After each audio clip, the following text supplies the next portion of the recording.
Mamata Bandyopadhyay I-PAC মামলায় বাঁচতে হবে ওনাকে। উনি আইপ্যাকের মামলা থেকে বাঁচতে পারছেন না। এখন কি করছেন? মানুষের কাছে একটা বার্তা দেবার চেষ্টা ওনাকে করতে হবে যে আমি এসআইআর এ কতটা লড়ে নিলাম, করে নিলাম, দেখে নিলাম। উনি নির্জলা মিথ্যাচার করছেন। মিথ্যেবাদী মুখ্যমন্ত্রী আবার মিথ্যে কথা বলছেন।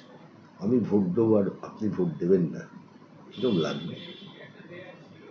হ্যাপিনেস দেখাচ্ছেন, ভোট বড় বালাই।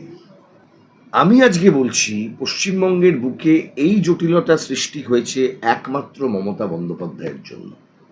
উনি ওই কালো চাদর জড়িয়ে সুপ্রিম কোর্টে দাঁড়িয়ে অনেক কথা বললেন।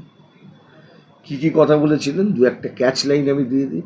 হোয়াটসঅ্যাপ কমিশন 21 তারিখের আগে কটা দিন পড়ে আছে? আজ কত তারিখ? আজ হচ্ছে 17 তারিখ। 18, 19, 20, 21।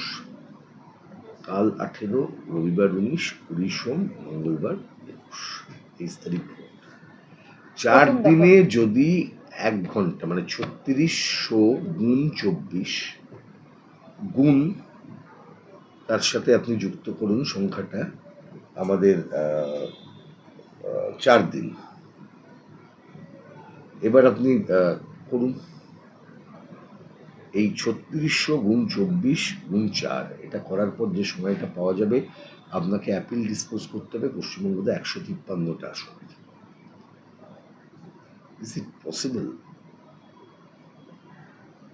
কোন যুক্তিতে পসিবল? 1 সেকেন্ড করে সময় দিলে হয়? এই অংশটার মধ্যে ভোট কোন কোন জেলায় আছে? কোন কোন জেলায় সবচাইতে ভোট কেটেছে? মুর্শিদাবাদে ভোট কবে? শিওর? তাহলে কিসের ভিত্তিতে মুখ্যমন্ত্রী ভয়টা পাচ্ছেন কেন, বা হ্যাপি হচ্ছেন কেন? ভয় পাচ্ছেন না, হ্যাপি হচ্ছেন। কিসের হ্যাপি? ভয় পাচ্ছেন বলে হ্যাপিনেস দেখাচ্ছেন নাকি? হ্যাপি আওয়ার, হ্যাপি আওয়ার কিন্তু কিছুটা ভুলিয়ে রাখে, হ্যাংওভার হয়। হ্যাপি আওয়ার থেকে বেরিয়ে আসতে হবে। It's not a happy moment for any of us. মুখ্যমন্ত্রী এনশিওর করতে পারবেন এই 91 লক্ষ, কত তার মধ্যে বোধ হয় 31 লক্ষর মতন অ্যাপিল হয়েছে।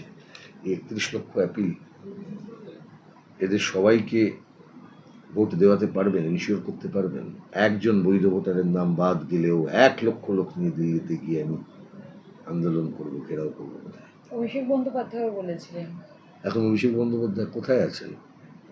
আমি শুনলাম যে আজকে নাকি ওই রাসবিহারীর তৃণমূল নেতার বাড়িতে ইডি রেড হচ্ছে। ইডি রেড হওয়া মানে ওইখানেই আবার রেডের মধ্যেই প্রেমপত্র বিনিময় হয়ে যায়। এখন মুশকিলটা হচ্ছে বাংলার মানুষ, সাধারণ মানুষ, তারা এই দ্বন্দ্বের মধ্যে পড়ে গেছে। তারা জানেন না এর থেকে তারা বাঁচবেন কিভাবে।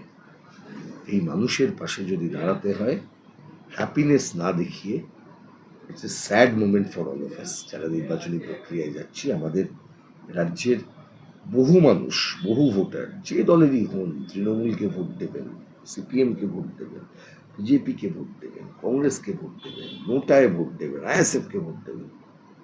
আমি ভোট দেবো আর আপনি ভোট দেবেন না, কিরকম লাগবে? হ্যাপিনেস দেখাচ্ছেন, ভোট বড় বালাই। এত ছোট হচ্ছেন। একটা লড়াই, যে লড়াইটা একসাথে করার কথা ছিল সবার, আপনি একসাথে করেননি। আপনি করেননি বলে আর এক এমবিকে, এই মোস্তারি বানু বনাম election commission of India, MB versus EC হতে পারত, Mamata Banerjee versus election commission of India হতে পারত, উনি যদি প্রথম দিন যেতেন। উনি প্রথম দিন যাননি। Mostari Banu, MB stands for Mostari Banu, not for Mamata Banerjee. ওনার নামটা নেই। নির্জলা মিথ্যাচার করছেন, মিথ্যেবাদী মুখ্যমন্ত্রী আবার মিথ্যে কথা বলছেন। দেখুন, এটা সুপ্রিম কোর্ট নির্দেশ দিয়েছেন, যে নির্দেশটা যদি সুপ্রিম কোর্ট নাও দিতেন, তাহলেও ট্রাইব্যুনালের হাতে এই ক্ষমতা ছিল যে একটি আবেদন, আপিল শুনানি করে, ডকুমেন্টস ভেরিফাই করে তার অর্ডার দেওয়ার। কিন্তু একটা জায়গাতে সুপ্রিম কোর্টের ইন্টারভেনশনের প্রয়োজনীয়তা ছিল, সেটা যেহেতু নির্বাচন চলছে সেহেতু একটা ইলেকটোরাল রোল তৈরি করার, এটাও নির্বাচনী প্রক্রিয়ার একটা অংশ। ইলেকটোরাল রোল ফ্রিজ করতে হয়, যে রোলটা ফ্রিজ হয় সেই রোলের উপরেই নির্বাচন হয়।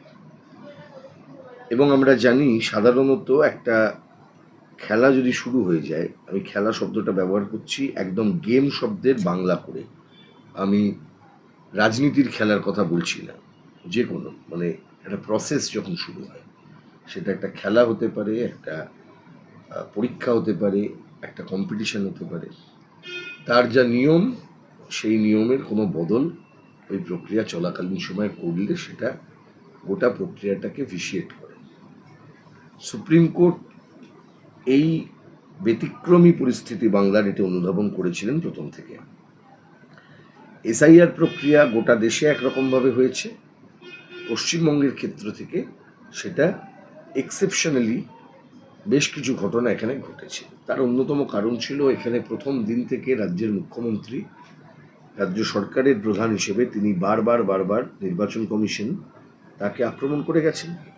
অন্যদিকে নির্বাচন কমিশন যারা দেশের নির্বাচনের দায়িত্বে, তাদের তরফ থেকেও বিভিন্ন সময় বিভিন্ন ধরনের মন্তব্য করা হয়েছে, বিভিন্ন অ্যাপ্রোচ দেখানো হয়েছে, যেগুলি শুধুমাত্র নিরপেক্ষতা নিয়ে প্রশ্ন তুলছে না, দেশের মানুষের গণতান্ত্রিক অধিকার প্রয়োগ করার ক্ষেত্রে তারা কতটা সচেষ্ট সেটা নিয়েও প্রশ্ন তুলছে। কারণ আমরা জানি democracy is a festival, voting is the festival of the democracy. এবং সেই জায়গাতে এই ভোটিং ইলেকশন, সেখানে মানুষের অংশগ্রহণকে যারা ইনক্লুসিভনেস দিয়ে বিচার না করে এক্সক্লুসিভিটি দিয়ে বিচার করতে যাবেন, তাদের ক্ষেত্রে কতটা সদিচ্ছা আছে নির্বাচন করা, সে নিয়েও প্রশ্ন উঠছে। সুপ্রিম কোর্টকে এই দুটি দৃষ্টিভঙ্গি বিচার করতে হয়েছে। আমরা যে মামলাটি করেছিলাম সর্বপ্রথম নভেম্বর মাসে যখন বাংলা এসআইআর প্রক্রিয়া শুরু হলো, আমরা একদম আমাদের পিটিশনে আমরা এটাই বলেছিলাম যে পশ্চিমবাংলার পরিস্থিতি এক্সেপশনাল, এখানে সুপ্রিম কোর্ট মনিটর করুন গোটা প্রসেসটা। এই মামলা চলছিল, এই মামলা সুপ্রিম কোর্ট মনিটর করছিলেন। এই মামলা চলাকালীন অবস্থায় আমরা দেখলাম দুটো ঘটনা ঘটলো। একটা হচ্ছে আইপ্যাকের দপ্তরে মুখ্যমন্ত্রী গেলেন, ইডি রেডের হাত থেকে যখন রেড হচ্ছে সেই সময় মমতা বন্দ্যোপাধ্যায় গিয়ে ফাইল নিয়ে পালিয়ে এলেন। এই মামলা হচ্ছিল, তোমাদের মনে থাকা উচিত। তারই প্যারালাল আরও একটি মামলা দেখলাম, আমাদের মামলা একটা পিটিশন করলেন মমতা বন্দ্যোপাধ্যায়, করে সেই মামলাতে গিয়ে দাঁড়িয়ে উনি ওই কালো চাদর জড়িয়ে সুপ্রিম কোর্টে দাঁড়িয়ে অনেক কথা বললেন। কি কি কথা বলেছিলেন দু একটা ক্যাচ লাইন আমি দিয়ে দিই। হোয়াটসঅ্যাপ কমিশন, নির্বাচন কমিশন এবং সুপ্রিম কোর্টের মধ্যে একটা দ্বৈরথ, নির্বাচন কমিশনের সঙ্গে রাজ্য সরকারের একটা দ্বৈরথ, রাজ্য সরকারের সাথে এই মামলার চারপাশে থাকা মামলা, আগে পরের মামলা, সেগুলো নিয়ে সুপ্রিম কোর্টের দ্বৈরথ। মমতা বন্দ্যোপাধ্যায় আইপ্যাক মামলায় বাঁচতে হবে ওনাকে, উনি আইপ্যাকের মামলা থেকে বাঁচতে পারছেন না। এখন কি করছেন, মানুষের কাছে একটা বার্তা দেবার চেষ্টা ওনাকে করতে হবে যে আমি এসআইআর এ কতটা লড়ে নিলাম, করে নিলাম, দেখে নিলাম। উনি নির্জলা মিথ্যাচার করছেন, উনি অপটিক্স ক্রিয়েট করতে গেছিলেন। অপটিক্স ক্রিয়েট করে এসআইআর প্রক্রিয়ায় লক্ষ লক্ষ মানুষকে সহযোগিতা করা যায় না। ওনার উচিত ছিল না সব রাজনৈতিক দলকে ডেকে কথা বলার, ছোট হয়ে যেতেন উনি এই কাজটা করলে। মমতা বন্দ্যোপাধ্যায় যদি এসআইআর প্রশ্নে সিপিআইএমকে ডাকতেন, কংগ্রেসকে ডাকতেন, অন্যান্য রাজনৈতিক দলকে ডাকতেন, বিধানসভায় যাদের রিপ্রেজেন্টেশন আছে এবং বিধানসভায় যাদের রিপ্রেজেন্টেশন নেই কিন্তু তাদের পক্ষে মানুষের একটা জনমত আছে, তাদের সবাইকে ডেকে যদি এই ইস্যুতে যদি মিটিং করতেন, তাহলে এই গোটা লড়াইটা সবাই মিলে একত্রে করা যেত। সেই এফার্ট কোথায় ছিল? এই এফার্টটা ছিল কোথায়? এফার্টটা করতে গেলে তো একটু নিজেকে উপর থেকে একটু নিচে নামিয়ে এনে এই এফেক্টটা দিতে হয়, দেখাতে হয় যে আমি চেষ্টা করেছি। মমতা বন্দ্যোপাধ্যায় করেননি, উনি চেয়েছিলেন এসআইআর হোনে নেহি দুঙ্গা। যেভাবে বুঝতে পারছি বা যেভাবে দেখছি সেই প্রক্রিয়াটা এইভাবে নাও হতে পারতো যদি মুখ্যমন্ত্রী চাইতেন, কিন্তু পরিস্থিতি উনি সেটা চাইলেন না, যার ফলে আজকে জটিলতা বাড়লো। উনি যেদিন গেলেন তারপর সেই জুডিশিয়াল অফিসাররা এলেন, কারণ পশ্চিমবঙ্গের অফিসারদের ইন্টিগ্রিটি নিয়ে প্রশ্ন উঠল। এই যে বিএলও যারা কাজ করেছেন এরা কারা, বিএলও অ্যাসোসিয়েশন কারা কন্ট্রোল করেছে? নির্বাচন কমিশনের সামনে যে মঞ্চটা বাঁধা থাকতো, এখনো আছে কিনা আমি জানি না, মঞ্চটা খালি পড়ে থাকতো, কিন্তু ওই অত বড় রাস্তা, সেই রাস্তায় একটা অর্ধেক রাস্তা বন্ধ করে একটা মঞ্চ। এই কলকাতায় একটা ছোট মিটিং করতে গেলেও আমাদের কোর্টে এসে অনুমতি দিতে হয়।